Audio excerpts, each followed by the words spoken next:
Good afternoon. My name is Shay, and welcome to the Shay Show. Today, I get to speak with the brilliant and really thoughtful Makeda Pennycooke. Makeda and I haven't had the pleasure of meeting in person yet, though we both reside in Charlotte, North Carolina.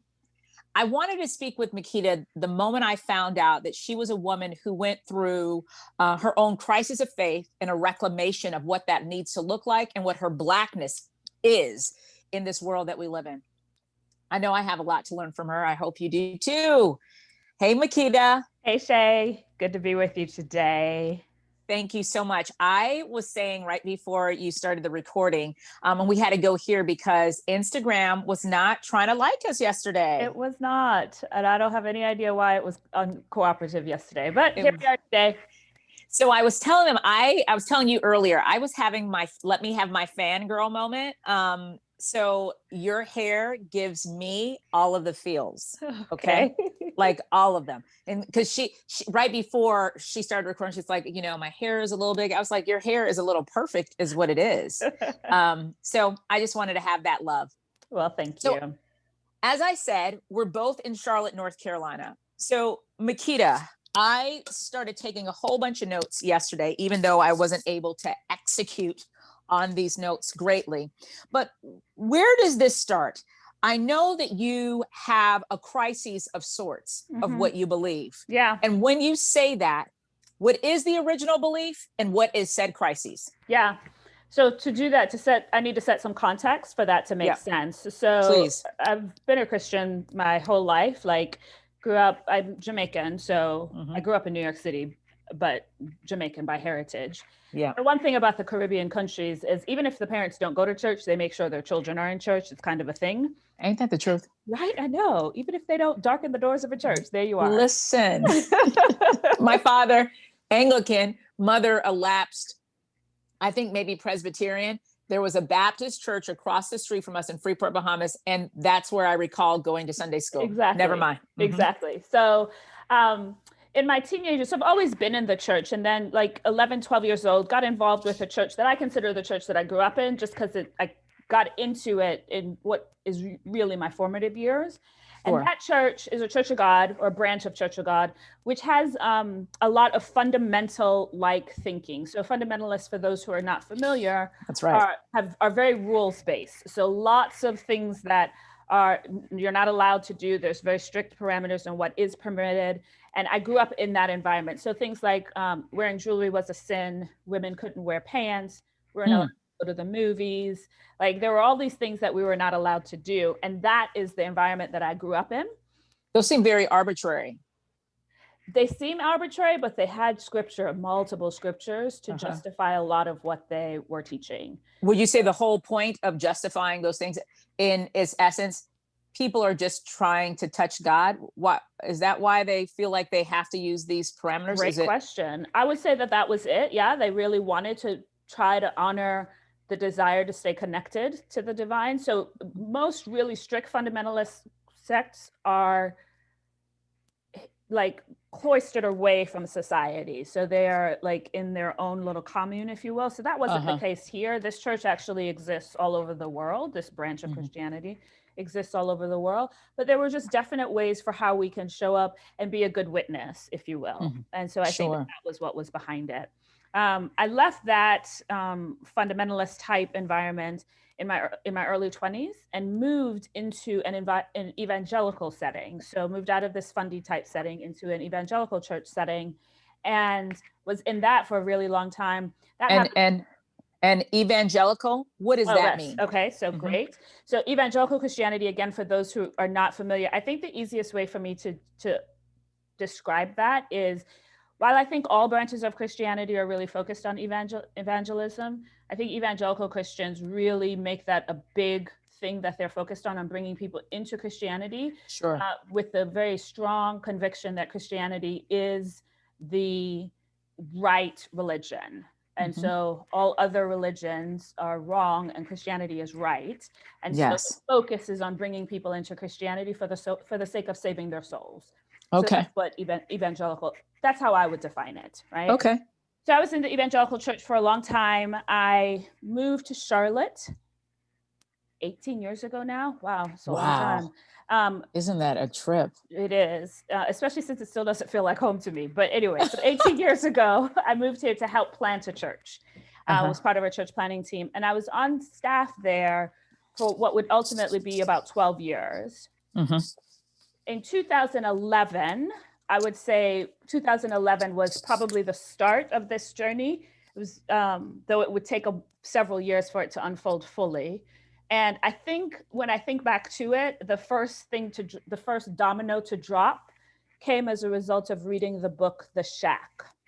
Can you unpack that? Why did the book, The Shack, do that for you? And I guess for those who have never heard, what is The Shack? Yeah, great question. So The Shack is a really short book. The protagonist in the book has had a really significant thing happen to a family member. I don't want to give the story away. And he ends up, through a very series of events, in a shack and meets God, Jesus, and the Holy Spirit. Why? Are you getting it? Are you picking up? Yep, I'm getting it. Okay. Hold on real quick. I'm holding. You're funny. She's like, visual. Yeah, I know. I was like, I got this. I saw it. I was looking on my shelf. Yes. So he goes in that shack, he meets God, Jesus, and the Holy Spirit. And the way that the author personifies those three entities, those three aspects of the divine, in my mind, first of all, God is a Black woman. So yeah. Let's just start there. Let's just pause on that one. Right? Like talk about how mind-blowing that was. Because he's supposed to be a white male. Hello. Exactly. Supposed to be, right? So he got a lot of slack for it. But why that story really, I felt like really, when I look back, was probably the first domino, is that there were several things that I would read in there and I would go, that makes so much sense to me. But it was so different than what I was used to. Now I can't come up with anything specific. I would have them jotted down in my copy of the book, which but it's in my living room, not in my office at the moment. But there would be a lot of things and I'd be like, wow, that makes so much more sense. And reading The Shack gave me permission to consider that what I had thought, maybe there was another way to look at it. Now I'm a rule follower, and what makes some aspects of Christianity, particularly the fundamentalist group, was that they told me what to do. You do these things, these are the right things to do, and you follow these rules. And I was like, okay, I can follow rules, right? And it's comfortable. And it's very comfortable safe. And very safe. Certainty feels really good, right? And I read The Shack, and it sort of started to give me permission that maybe some of what I had been thinking as some of these rules, maybe there was another way I could think about it. Sure. I would not lean into that fully. For probably another year and a half, at the beginning of 2012, is when I had my crisis of faith. And that looked like, I don't even know what specifically happened, but I clearly remember waking up one day. No, I didn't even wake up one day. I came home. Journaling is how I connect to the divine. It's me too. Spiritual practices. And I looked at my journal and I picked it up and I put it in the closet because I was done. Like, I didn't believe in God. It was all a bunch of lies. We'd sold people bill of goods. And the interesting thing about that, at that point, I was a pastor. I was the executive pastor. So I helped plant this church. Initially, I was the church administrator because I have the organizational skills and gifts. And a few years in, I became the executive pastor, which just simply means that I was responsible for the things needed to make the church function and run. So the interesting thing about not believing in God is that I would be having conversations with people. And by that point, I had been a Christian long enough, I'd been in leadership long enough that I knew the rhetoric, right? I knew the right words to say. And I have clear memories of like having a conversation with somebody. I could see myself in the office, right in the room that I was meeting with these people. And words were coming out of my mouth, and I can see that these lives were being impacted. Like people were like, wow, that's good. And what's happening. And in manna, it's manna for my soul. Exactly. In my head, I'm going, I do not believe a word of what I'm saying. It was like an that is critical. Right? Like I'd be like, that sounds good. I don't believe a word of it, right? So this is sort of this cognitive dissonance that was happening inside of my brain, trying to, just be in this space of like, I don't believe, but still having these responsibilities that required me to at least sound like I believed, right? And so again, I'd been doing it for so long that I could spit it back pretty easily. I stayed in that space for probably about 4 or 5 months. When I came out of it, so the fundamentalist church taught me, you follow the rules so God doesn't punish you. So I think earlier when you asked me sort of about these rules, that was part of it. Like God was going to punish you if you didn't get it right. Right. So the fundamentalists taught me to follow the rules so God would punish me. So he would not punish you. So that God would not punish me, right? And then the evangelicals taught me to follow the rules so that God would bless me, right? So there's still all this rule following. So fear of the punishment, seeking of the blessing. Right, exactly. Okay. I came out of my sort of season of God's not real to just wanting God. Like I didn't want the rules. I wanted God. I wanted a new way of thinking about being with God. And there were questions that were plaguing me, and I just could not give myself permission to even explore those questions while I was in this leadership position with these expectations on me.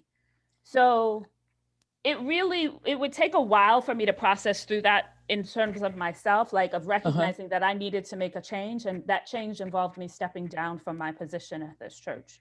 It would take 2 full years for us to make that change happen. And during that time, I was wrestling with, is it me? Is it God? Is it the devil? Am I just tired? Like there were all these sort of questions running through my head, and yet something deep inside of me knew that I needed to make this change. And at the time, I relied heavily on sort of echoes, sacred echoes is what I like to call them, things that repeat themselves, but also of like things that I might read in the Bible that would be like evidence to support my decision. And I kept seeing different things that would support that. The chief of which was reading a story about David and Solomon, and God would not give David permission to build the temple, but he allowed him to gather up all the supplies so that Solomon could build the temple. And for me, when I really started feeling like my time was up, I really felt like I had laid the foundation, and that it was somebody else's job to come and build on the foundation, right? And so, can I ask a quick question? Sure. And I don't want you to get off track, but I just wanted to know, was it scary when you first had that feeling of permission to ask questions, to probe into the foundation of the only earth that you stood on? Yeah, so the probing wouldn't come yet, right? Okay. It would just simply be I need to make a change, right? That's all I knew, is I needed to make a change. Okay. And giving myself permission to make that change was the biggest part of that space. But once I did, I was like, I just need to make this happen. Sure. The unraveling of my faith would come once I left. Once I moved from beyond giving myself permission to make this change to now giving myself permission to explore the things that I believed.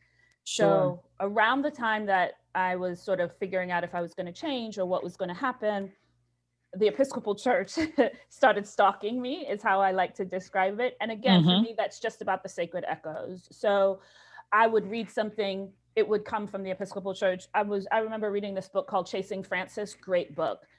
It's about St. Francis of Assisi, so not an Episcopal character. And the protagonists were not Episcopalian, but the author of the book was an Episcopalian priest.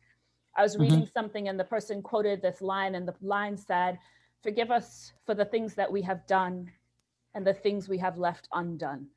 Ooh, I feel that, girl. I remember that reaction that you had. I had that, like, I read those words and I was like, okay, I'm gonna need to put that down for just a minute. Forgive us for the things we've done and the things we have left undone. I have, at that point, I had never heard that second half of that prayer, right? Lots of praying, forgiving me for the things that I've done, but never for the things that we have left undone. And I was like, where did that come from?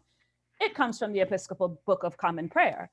And at the time I was like, what's an Episcopal Book of Common Prayer, right? I know these things. And so when I left the church that I was a part of, I'd been listening, right? The echoes kept coming. I was like, all right, so I'm going to an Episcopal church. I don't know what that means. I mean, I know or where it is.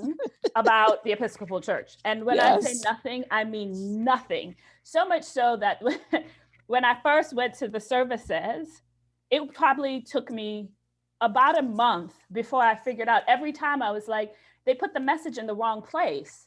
Every week I said that in my head. The message is in the wrong place in the service, because in the Episcopal Church, it happens, there's the liturgy, and then there is the receiving of the sacrament. And the preaching happens at the end of the liturgy before the sacrament. Right. And so I'm used to the preaching being at the bottom of the service, right? Like everything points to the preaching, and the preaching is at the end of the service as we're moving towards the altar call and all that. So it took me about a month to realize, oh no, that's on purpose. Like that's where it's supposed to be, right? So that's how like foreign it all was to me. You're like, these people, anyway, I'll let them. I don't know. But because I had, at that point in my life, I'd gotten, I don't know, good at, but like, when I really felt like I was being led to do something that felt divinely led, I followed through, even if it doesn't make sense. And being in the Episcopal Church made absolutely no sense to me. Right. And for 3 years, every day, every week that I went into church, they literally took and blew a hole in the foundation of my spirituality. I've heard you say that. Yeah. And I know these people haven't heard you say that yet. Yeah. What do you mean by that? I mean, like basic things that I have always believed and taken for granted. They were like shooting holes in it. For example, the one that stands out the most was, I will remember this. And if you ever talk to my friend Anne, she will tell you she remembers the day I did this. So they brought in a gentleman. He used to be one of the big priests. I still don't get all the title things. The bishop. Right? One of the bishops, right? So he came in and our current rector was interviewing him, and the gentleman said, "Everyone knows that not everything in the Bible actually happened." And I turned to my friend and I was like, I'm sure that he's saying something really good, because up until that point, he's been saying a lot of really good things. Brilliant. But I have nowhere in my brain to put the statement he just made. She's like, what? Woo! I was like, that everything in the Bible didn't actually happen? She's like, no. And I was like, no. No. This was common knowledge to her. Right. But you're like, because she grew up Episcopalian, right? So she's a cradle Episcopalian. I'm like, no. Right. This seems sacrilegious to you. Right. So it was this whole so that's one example. Or what is the word that they use in the evangelical church? I'll come with the word. Go on. Yeah. So my whole existence as a Christian was built on the fact that the Bible is inerrant. Like there's an inerrancy to scripture, that it all happened. It's all factual. It's like, that's the whole foundation of my whole identity as a Christian. Sure. And they just threw a hole right in that. And they did that week after week after week after week after week after week. The way I would describe it, and I would be in the priest's office. So one of the female priests, she was really a strong guide for me during this time. And I'd be like bawling, because like all these things, this thing that held me for my whole life was suddenly being literally unraveled. And I felt like I had nothing was tethering me. Nothing was holding me. And I remember saying to her one day, and it's become the best way for me to describe those 3 years of my life, I feel like I'm in the middle of an ocean. There is a Category 5 hurricane brewing around us. We're not in the eye of the storm. Like the storm is happening all around us. Right. I'm trying to move from one boat to another. Neither boat is anchored. And at any moment, I'm going to fall in the ocean and die. Like that's how it felt. Like my life was at risk in asking these questions and trying to navigate this space. And I am so grateful for the Episcopal Church, or at least this Episcopal Church, for giving me a place to figure out how to land in the midst of all of that. And it was a lot. So I'm going to pause because that was a lot of words. Well, what I wanted to say was, if you don't mind, one of the things that really stands out in this analogy of, thank you for the analogy of the hurricane and trying to navigate from one ship to the other, that both are untethered to the earth in any way. And just always kind of on the precipice of near death, because this is a very precarious, this is not even a tightrope walk. This is like the tightrope doesn't exist. Exactly. Because there's no end for it to be tied to. Right. Yeah. Nothing. But it seems to me, and I'm going to put myself in this category too, so that I'm not just coming off pointing my finger to those people out there, but it seems like we are more inclined to be connected to the things, to be connected and in love with the things that we believe to be certain, even more than God. Yeah. I think that the love of God is this tangential or secondary thing. I don't think we necessarily walk around meaning for it to be, but we get more married to the rules of certainty. That's why wars are fought over religions, because the certainty, you're challenging the certainty of my belief. Right. So I have a couple of thoughts. Let's see if I can keep them both. The first is, one of the gifts the Episcopal Church gave me was to honor my doubts as evidence of my faith. So the second piece is tied to that. Anne Lamont, who I actually think might also be an Episcopalian, said, I think she might be. The opposite of faith is not doubt, but certainty. Because when I am certain of all the things, I know, I'm certain of, I'm confident, like that certainty does not open me up, did not open me up to what I might learn that I didn't know. But most importantly, what it opened me up to do when I embraced my doubts and let go of certainty was it opened me up to mystery. And God lives in the mystery. That is powerful. It's true. God, there's too much about God, too big, too like, Isaiah says that God moves the stars with his finger. Takes one, says, I don't like where that being there, so I'm gonna move it over here. Literally, we sing the world, God's got the whole world in his hands, because that's what Isaiah tells us. I think it's Isaiah chapter 12, right? Palm of his hands, like a drop, right? That big of a God, I don't get to be so certain about. I just don't, right? Like, I'm too human. I'm all human.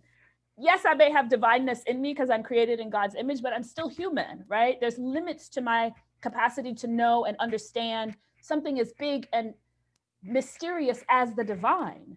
And so one of the gifts the Episcopal Church gave me was to see God in the mystery and to meet God in unexpected ways. Because part of my process was I had to let go of some things. So I went a few years without reading my Bible. I know, sacrilegious, but I had to, because the only way I knew to engage scripture was through these lenses that clouded my capacity for new insight to come, new revelations to come my way. When I could then go back to scripture without those lenses, I saw the stories in the Bible in different ways. But in the meantime, I got to go out in nature and meet God in nature. God, when I was walking in the woods and the trees, and listen to the silence and know that God was present in all of that. So there is this gift of releasing certainty came through the unraveling of my faith. There's so much in there. Yeah. And I think I'm going to pause there, because it really has been a gift and was probably the hardest thing for me as a rule follower and the person who needed to have that certainty, because it gave me guardrails for how to move through the world. Letting go of that is part of why everything felt like I was about to fall into the ocean and die, because there was no more certainty. Right. I am so connected so much to this concept of mystery and seeing God in the mystery and welcoming the mystery and not refuting the mystery and wanting to explain the mystery. A common friend of ours, I interviewed him recently, Grant Jenkins, and he said a profound and beautiful story that I'd like to share. He shared a story of, I believe it was a friend of his whose little son was walking with him and pointing to the trees and asking about asking what it is and the leaves, like, what is that over there? And the father had a deep, profound sense of loss and sadness, because though he wanted to answer his son the question of what the tree was, he knew that if he answered the question what the tree was, the curiosity and the questions of what the tree could possibly be would disappear. Exactly. And that's a great story and a great description of kind of what happened as my faith began to try to now reshape itself. I led with curiosity. Right. I feel like, and this is not anyone else's doing necessarily. I just think the nature of sort of walking in certainty and following the rules and knowing if I follow these 10 steps, this is going to be the guaranteed outcome. There wasn't a need for curiosity. There wasn't a need for me to be open to the unknown without trying to explain the unknown, right? So there isn't a need. I can be in mystery. I can live in the gray and be okay with that, right? So I grew up in these and lived in for a long time, this black and white world. And the one thing I say about the Episcopal Church is they love the gray. They love the gray. The gray. And they taught me the gifts that live inside of the gray and of not needing everything to be so black and white. Now, there are some key things that they're like, God is real, Jesus is his son, Holy Spirit in there somewhere, right? Right. And the rest, you get to wrestle through with it, right? And for me, my faith has become more meaningful to me in the last 4 years that I've been a part of the Episcopal Church. Mm-hmm. And that, so that was my experience there. And the gift of just leading with curiosity. The amount of times I say, I'm just curious about that. Yeah, and I find that that's not something that's, sorry. No, so I have a reaction to something. So yesterday, our Instagram didn't go well. Right. And so there's some narratives that are just automatic. They come no matter what, right? So like, maybe God doesn't want me to tell my story and maybe the devil's like this narrative, right? And I was like, oh, that's curious. I'm curious why that's still my first reaction. Now I know better than to lean into that now, and I don't lean into it, but I still get curious about it. And I learned curiosity as my faith reformed. Curiosity has been a huge part of that for me. You know what? And though I am a natural rule follower like you, because following the rules, it gives you a sense of security and stability. But curiosity, I have always been. I've always been curious. And what I find is in the typical Christian ethos, they don't want you to be curious because it truly is. You know what word I was trying to look for when I was saying sacrilegious? They often go to heretic, that accusation that you are like undermining the underpinnings of their of their faith, and get thee behind me, Satan. And so I just knew, I just always had questions, and I knew that I knew instinctively that I couldn't ask these questions because I would be perceived as a heretic. And I said to myself that here's the thing: these questions, if I believe that there is a God, regardless of what flesh, whatever creative forces I use to make him, her look like, because if God is male, God is as much female as God is male. 100%. So even if I beyond what I can create God to be, but if I believe that there is a God, I believe too that these questions that stay choked in the back of my throat, she knows about them. Absolutely. So then that doesn't change anything, right? It doesn't. All it does is either impress you or keep you feeling safe in my presence. Right. That's all it does. Right. And having sort of lived all those years in that space of like what is safe and what is steady, I get why that is the reaction, right? Sure. So in some of the work that I do, I support people who are trying to navigate that space of this isn't working, but if I walk away, I don't know what's going to come. And I understand the need for that safe space to try to actually feel like a safety net in the midst of that. So I get why people have the reaction that they get. And I still say, lean into it. Because what you will discover on the other side of it, my spirituality has depth to it that it never had before. There's breath to it, like it can breathe, right? So there's this expanding and this contracting and this beautiful ebb and flow to my spirituality that did not exist before. And that as my faith reformed, yes, it reformed around some of the tenets within the Episcopal Church, but because the Episcopal Church loves the gray, they live in gray. I get to think about, well, what does the gray mean for me, right? They're not telling me what to say, what scripture means. They're inviting me to wrestle with scripture, to like put myself in the story and like think about what is happening here beyond the surface of what's happening, what's actually going on potentially underneath the surface. I read a quote, which I think I want to attribute to Thomas Merton, but I could be wrong. I love I'm Thomas not Merton. going to say it for certain, but the quote says, if the you were 5 years ago does not think the you of today is a heretic, you're not growing. Woo!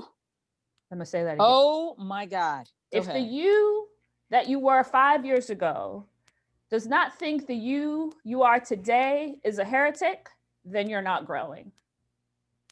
And I remember reading that and thinking, well then shoot, I'm doing all kind of growing. Because I promise you, who I was a few years ago would look at me and go, what are you on her way to hell? That's what doing. Like, who are you and what have you done with Makeda?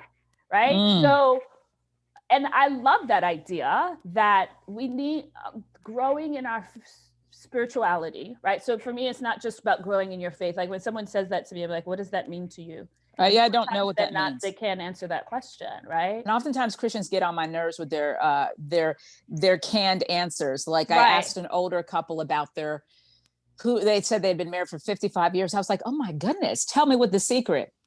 We are people of faith. Yeah, which is fine. What the hell? Right? What does that mean to me? Exactly. So I want you just to unpack that for me more. Give me layers. We're people of faith. So I'm a person of faith. And there's a lot of people of faith who get divorced. Right. Who kick each other in the head. Right. And for me, like, so I don't want to judge that. I just want to invite more inquiry, right? That's it. There's that curiosity thing again, right? And so for me, I approach my spirituality now from a place of recognizing that I can meet God anywhere. In anybody, in any series of circumstances. Beyond just a Sunday morning church service, because COVID has taught us that if you're gonna be with God and you waiting on just being in the building to be with God, you gonna have some trouble because we haven't been able to go in the building most. Sure. Some people are still doing what they're doing. Right. No judgment. No, a little bit of judgment, but no judgment. And so, so for me, there's still things that like my faith is important to me, but I had to make some changes. Like it's hard for me to use the word God because I have so much baggage attached to that word. I get that. Right? What's the word that you use? The divine? The divine is the most common one that I refer to. I call God by a feminine pronoun because just to make people mad. Right? Like, oh man. And also just to disrupt the narrative. Yes. The well ensconced like pathways in your own soul and mind. Exactly. So it really has been the last few years. I do that too. Has been about, I had all this stuff that unraveled, and as it has reformed, it really has taken shape in sort of, again, this really beautiful, expansive way that I've not experienced my spirituality to be in all the years I've identified as a Christian. This is the first time that it really feels very expansive.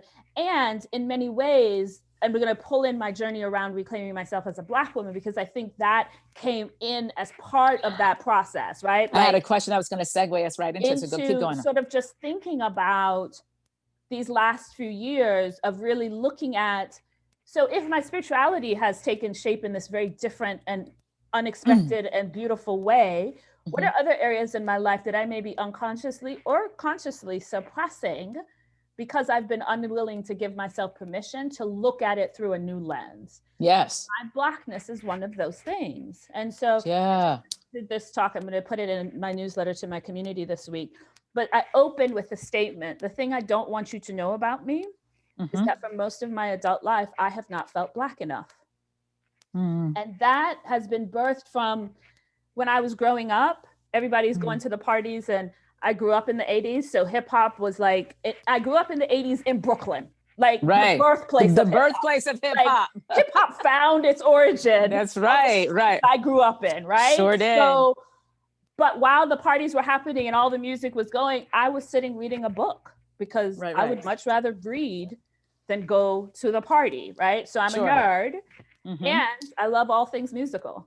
I don't know too many Black people who do, But if they're singing you it, there all by yourself, right? I love it, right? So there are all these things sort of just are inherent to who I am that felt like in some ways I wasn't Black enough, right? Because in your defense, though, there's no reason why you would think anything other than that, because we are also fed a bag of goods. There's a very clear, defined, exactly, and really finite, very finite narrow. definition of what Blackness is. Exactly. And if you don't comply with that, you absolutely are outside of you're absolutely outside of the standard deviation that they can allow. Some of that came with age, like as I got older and life unfolded. But for me, it had more to do with, I didn't feel like I fit in, right? So I was kind of always like the weird girl who didn't really fit in anywhere. Sure. So then when I started spending time in predominantly white spaces, and I would hear things like, Makeda, you're not like most Black people. Makeda, you're not really Black.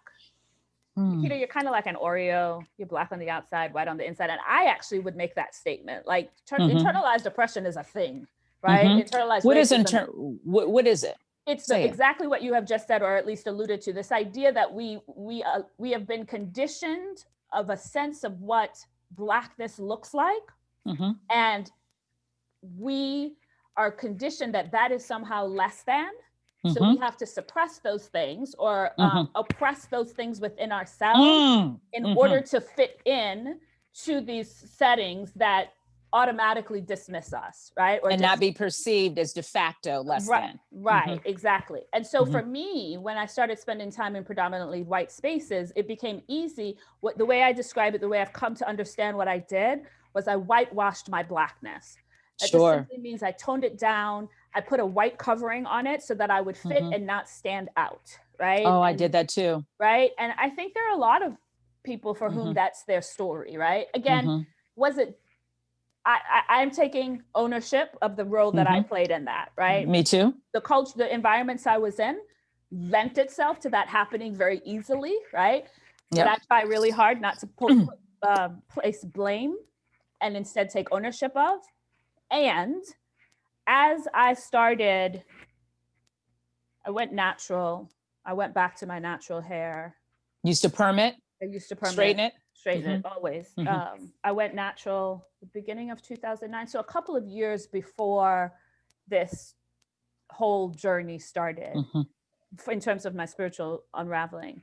But I think the reclaiming of myself as a Black woman started at that point. And I think that, again, I'm looking back and analyzing, this was not happening in real time. This is me now going, well, I wonder what was happening back then. And I think that my soul was not tolerating the suppression of that feeling. Right? And my soul was saying, we need different here, sister friend. Right. And so it wasn't happening inside me yet. So it started on the outside. Let's change my hair. And I cut my hair off and I went to a teeny weeny afro, and it was very traumatic, but it was good for me.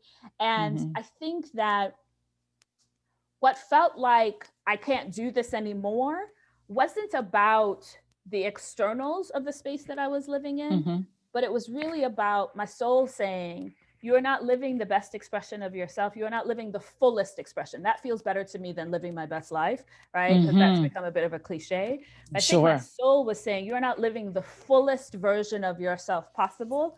And I cannot tolerate that anymore. And literally by tolerate, I mean like my body would not tolerate that anymore. I understand. Right? Like viscerally. I'm going to write that. Viscerally, my body was saying, we can't keep doing this. We're going to have to make a change. Now, I couldn't give it that language at the time, but I believe as I look back, that is essentially what those, I don't know, from 2009 through 2000, what year are we in? 20, so 18, somewhere around there, right? Yeah, I think my soul was just like, can you come back home to me now? Can you come back home to me? The Wiz. I love The Wiz. Yes, I haven't watched that in years. Great. I might need to find that. Right, so I own it. So you can come over for a movie night when the world stops burning. Right. There's a line in that movie, right? Glenda says to Dorothy, home is not a place where you eat or sleep. Home is knowing. It's knowing your heart, your mind, your courage. When you know yourself, you're always home, anywhere. Glory. And that it's just, it's I feel knowing your that. heart, your mind, your Yep. courage. Because when you Yes. know yourself, you're home anywhere. No matter Right? where you take No yourself. matter where you take I yourself, know. I because had to learn that. belonging starts within. That's right? so true. And in my quest to find belonging external, I gave up belonging within myself. And the reclamation of my spirituality, myself as a Black woman, was about coming back home and finding belonging inside of myself, so that wherever I went, I would never again sacrifice my soul for the sake of external fitting in. Oh my or God, I feel external that. belonging. I feel that. My soul will always be at home because I'm at home with myself. Absolutely. Yeah. You know, pause real quick. There's something I want to say, because that's a lot of words. No, it's brilliant. So one of the things that I immediately thought of when you started speaking to, like, I could not sit with it anymore. So I'm a very visual person. So I'm picturing, a pressure cooker on the stove, and it is reached its capacity. It's rattling. I have to let the steam out. I think about the book that Martha Beck wrote. I read it back in, 2003, 2004. It was called Finding Your Own True North Star. And what you seem to be talking to in her language is, she calls it the essential self. So who you are, it's the essential self, and we have a social self. So you were well adept at expressing your social self, as most of us are. And what she posits is that the social self is the only self that has an outright voice. Work with me here. So it's the only self that has a voice. And so the essential self, though, is the you would have been, whether you had been raised in Japan, Korea, Namibia, or Guatemala. The social self will vary depending on what environment in which you were raised. Yeah. So the social self is the one that has all the power, has all the words, has all the voice, and knows how to, assess the environment and step in line and make sure the hair is straight and say the right thing and win over the room. The social self knows how to do that. Yeah. And there will always be a reckoning where the essential self and the social self are like, look here, Chief, I can't keep doing this. Yeah. And what she said is, what this essential self will do is, it can't help it. It's going to have to sabotage the social self, because the social self won't stop. It won't stop till it gets enough. Keep on to the breath, So what she gave this example in the book was, and I lent this book out years ago because it was such a powerful book for me, is that she talks about her own self, that she was a Japanese studies major at Harvard, super smart, doing it. And she would spend 6-8 hours a day studying. And the moment she got up, she couldn't remember jack of what she studied. And she was like, what is your problem? And she went through a lot of frustrating moments with this, right?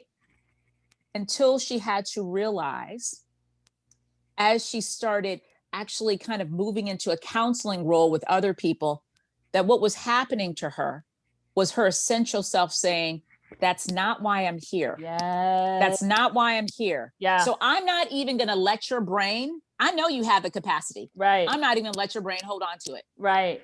That's good. So it seems to me that what you are speaking of is your essential self couldn't take it one more day. So you know what the essential self had to do? Cut that hair. Right.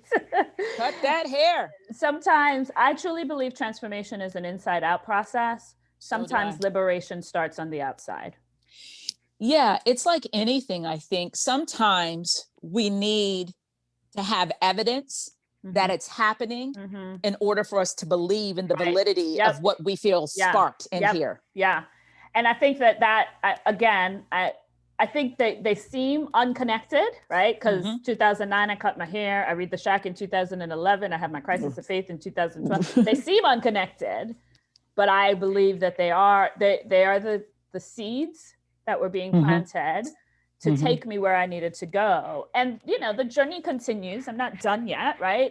I'm still reclaiming my voice and using my voice in defense of Black people and empowering Black people. You know, it's interesting. There's a tagline in my business that I've had since the day I started my business, which is, what is your business? Tell us. I'm a coach. I'm a life coach who it has evolved. So I started with leadership because that's what I knew, but it has evolved to supporting people who are navigating change, because I've been through change or two in my life. Right. But my genius is in holding that in between, the space between what was and what is not yet. My genius is in holding that in between space, because I know that space. I know that space. I do anti-racism work as well. And that in between space for white people is hard, which is why they run back to their old ways of thinking. And I hold the space so they can keep going forward. So that's, and this is my tagline. I end every email. Here's to you rising into your greatness. I believe that there is a seed of greatness to your essential self part. I believe there's a seed of greatness that has been divinely planted inside of every single human. It is the responsibility of our lifetime to rise into that greatness. And nobody defines that greatness for you except you. Girl. That is I feel it. That's the belief of my business. And that's the work that I do to help people rise into their greatness. And that means, you know, when you are not living great. You know, when, back to my words earlier of the fullness of life, you know, when you're not living into that fullness, something has to change. My role is to hold the space so that you can do that, so that you can do that hard work. And what did you say? Here's to your rising. To you rising into your greatness.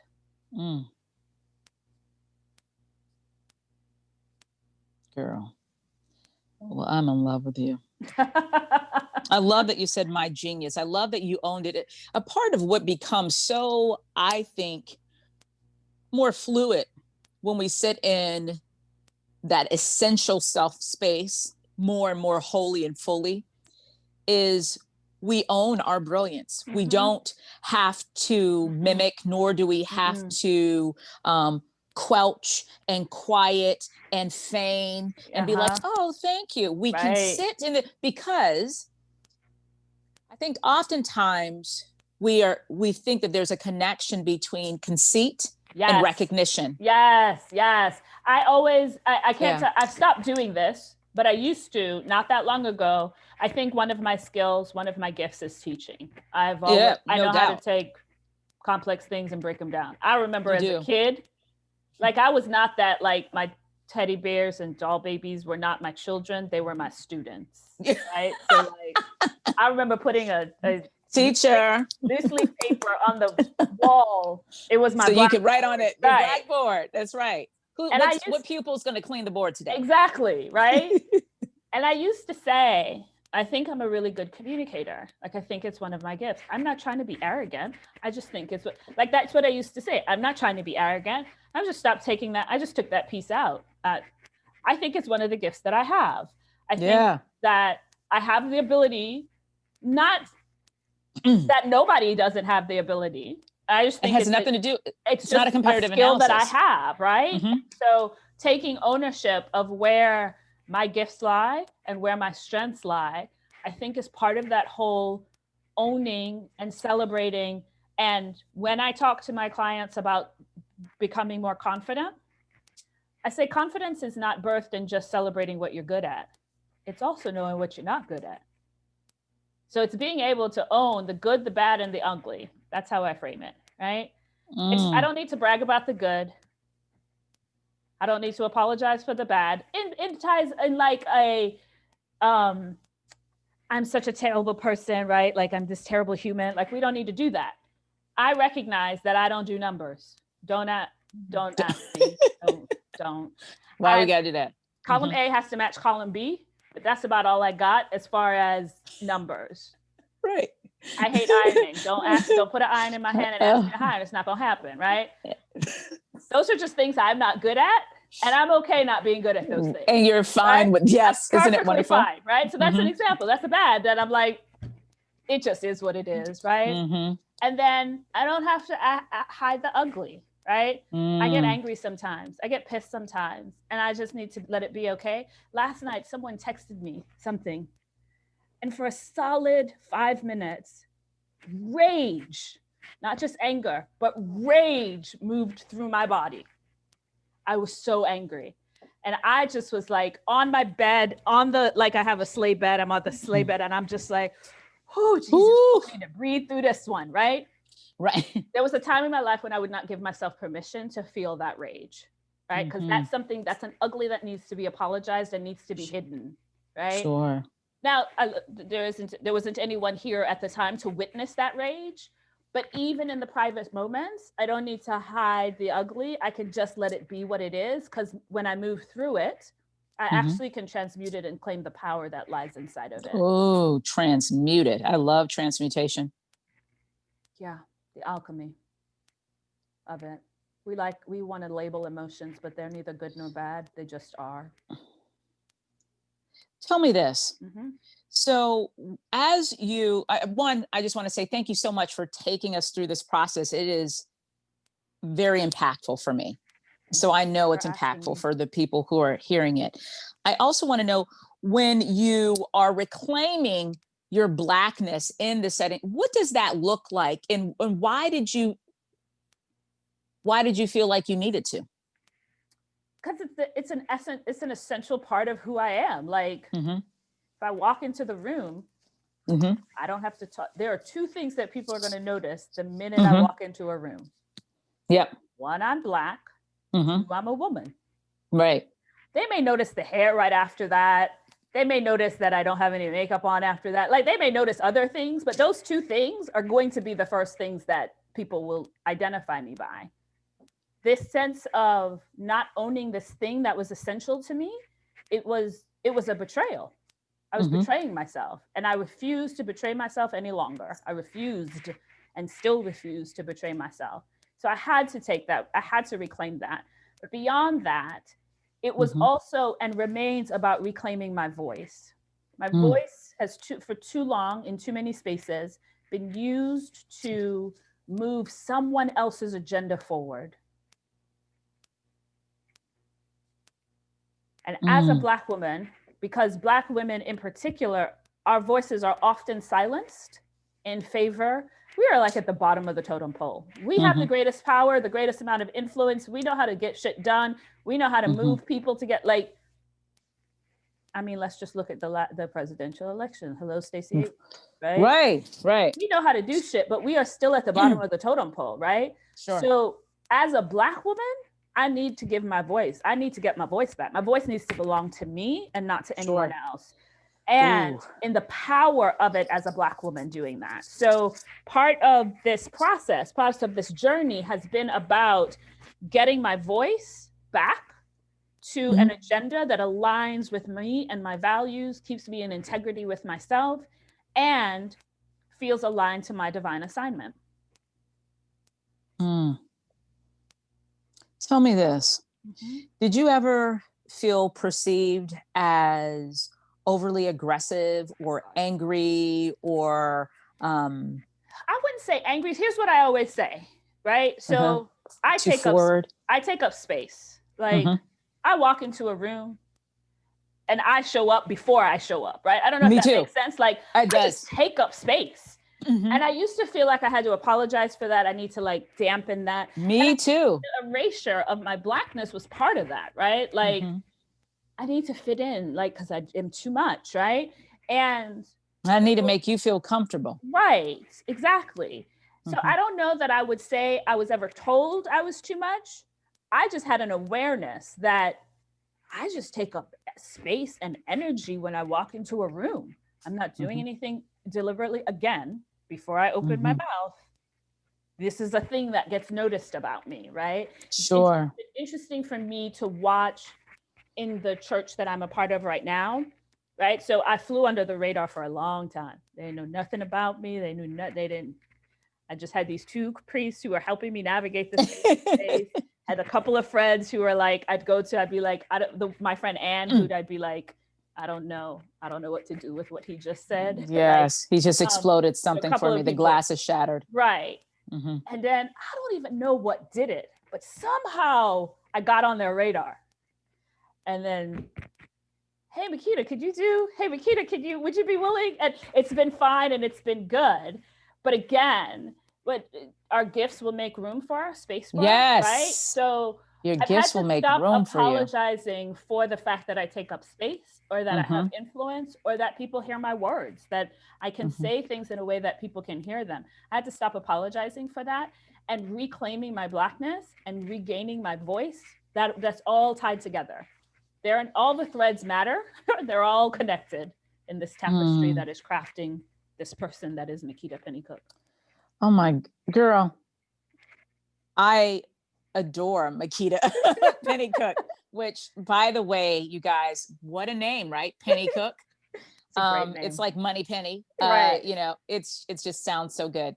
So Makeda, tell me because I know we're coming to probably the last 10 minutes here.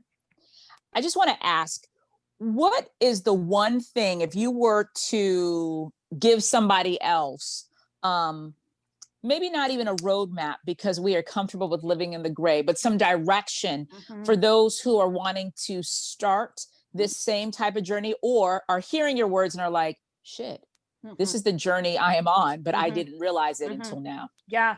What would you say they need to do? So a couple of things. So the first is you got to give yourself permission. Without permission, the journey doesn't happen. It's the starting point for everything. We want to run to the how and all the 60 things, and I'm like, we'll get there. We're just not there yet, right? We're at the how. We're at the permission giving stage. So you got to give permission. And sometimes, this is something I do with my clients. Sometimes that looks like, when you was a kid and you were going on a field trip and your parents had to sign a permission slip. Sometimes I tell clients, write a permission slip. I, Makeda Pennycooke, give myself permission to fill in the blank, right? Yes. Self permission, and write a permission slip if you need to. The other thing that was important for me in my journey, right? Everything was unraveling, and everybody needs something that they can anchor into. So I found a couple of mantras. I have a favorite scripture verse that I used. Go ahead. That act when nothing else could anchor me or give me something that I could hold on to. These two things became that. They both come out of Romans chapter 8, still, and has always been my favorite chapter. So your number 2 is Romans chapter 8? Romans chapter 8. Okay. And my two things, the first was, nothing can separate me from the love of God.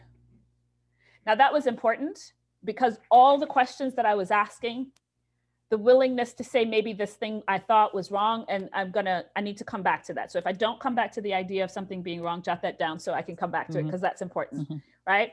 Like because I was no longer following the rules, and I had been so ingrained that the rules is how God loves me. I needed a way to know that I could still have God's love if I were not following the rules. So nothing can separate me from the love of God. Not even breaking the rules. Not even breaking the rules. And then and the idea of something being wrong. Not there yet. So the second thing, so two things. First, nothing can separate me from the love of God. And then the second thing is my paraphrase of Romans 8:28, which says all things work together for good. I paraphrase that as it's all rigged in my favor. That became my mantra. It's all rigged in my favor. It's all falling apart. I can't find anything. It's all rigged in my favor. I don't know what I'm thinking or believing. It's all rigged in my favor, right? Like I just kept saying that over and over again. It's all rigged in my favor. So find a mantra, find a series of words, find something that you could just keep telling yourself that even if it don't make you believe you're okay, at least give some part of you the like, all right, we're going to be all right for this next step, right? I can make this next step. Okay. So 1, permission. 2, find a mantra. You shared with us your mantras. Yeah. And now is the third is this idea of right or wrong. So if you decide that what you have, we'll use the spiritual unraveling because I think there are probably a fair number of people who are trying to navigate that space. If you decide that what you have known up until now is wrong, it will shut you down. You can't live in a right or wrong space because the need to be right is so strong, paramount in us, right? Right? Yeah. So if I think, and this was where this is a place I had to get to. I had my issues, I had my flaws, but all in all, I kind of like the person I was up until that point. Yes, we had a lot of work to do. So, and a lot of what I believed shaped that, right? So if Right. I believed that it was all wrong, then what does that make of my life? So if you decide that you believe that what you believed before was all wrong, it will shut you down. It That's will what you're shut you saying. down. It will. Because then what does it make of my life, especially if it's defined? For me, it defined my life up until that point. So if all this thing that had defined my life is wrong, what does that mean about me? And I did not have the space to have an identity crisis and a spirituality crisis all at the same time. So what helped me was to say, what I have believed up until this point has been incomplete. Mm. Holding the incompleteness of it helped me open up to other ways of seeing things. And as I could grab a hold of other things, it made it easier to let go of some of those old things.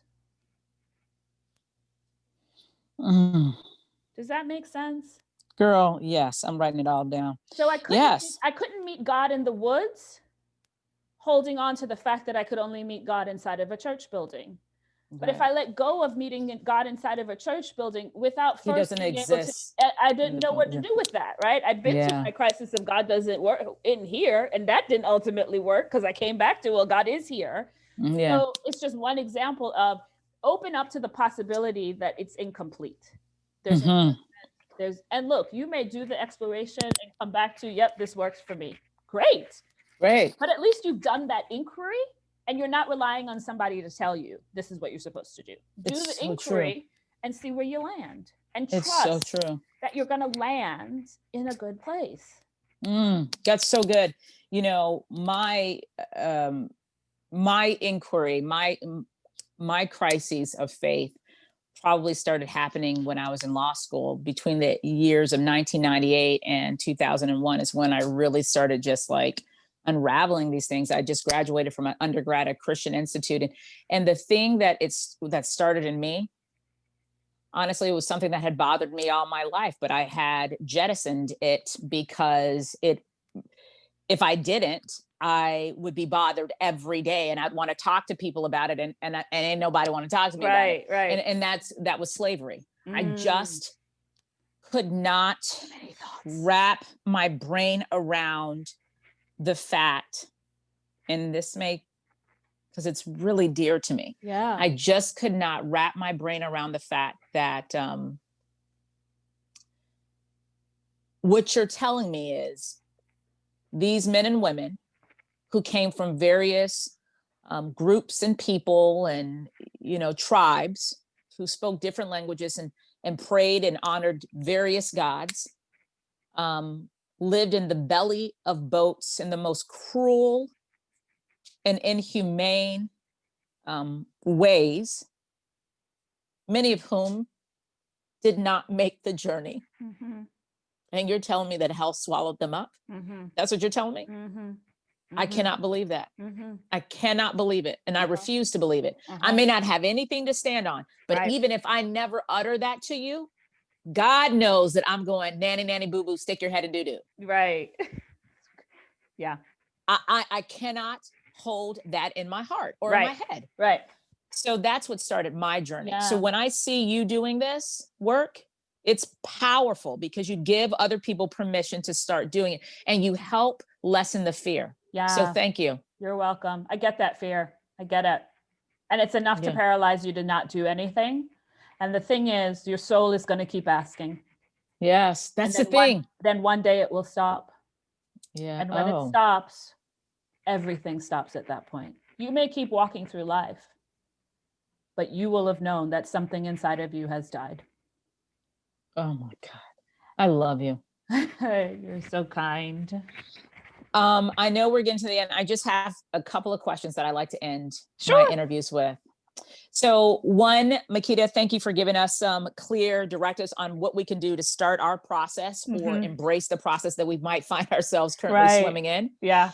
In the spirit of James Lifton, I'd like to ask a few fire questions. Ladies and gentlemen, she gave me no warning that this was coming, so this will all be off the cuff. Yes.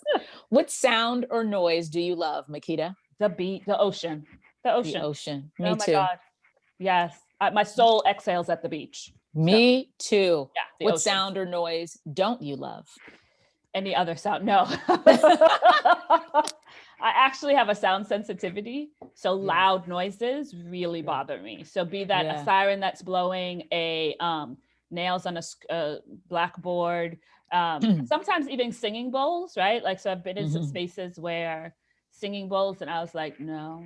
That high pitch. It can get up high. Yeah. No. Yeah. I hate high mufflers. Like, no, thank you, Harley Davidson. I hate that sound. Yep. What is your favorite word, Makeda? At the moment, so funny that you should ask that. At the moment, it's juicy. Juicy. Ooh. Right? It's like so how like that feels in my mouth. It feels naughty and like mystical and like, ooh, so much possibility. Yeah. I love it. Currently is my favorite word. Juicy. Oh, I love juicy. I like that one too. Wine or whiskey? Wine. Red or white? Red. Good. I like that too.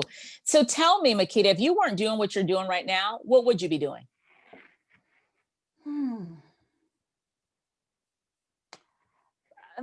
Something in learning and development or teaching of some kind. Like I would be, I don't know, running some HR department in charge of their learning and development program.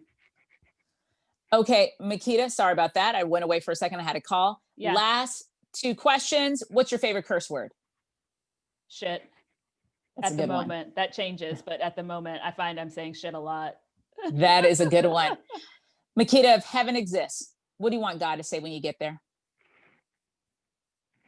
You rose into your greatness. Oh.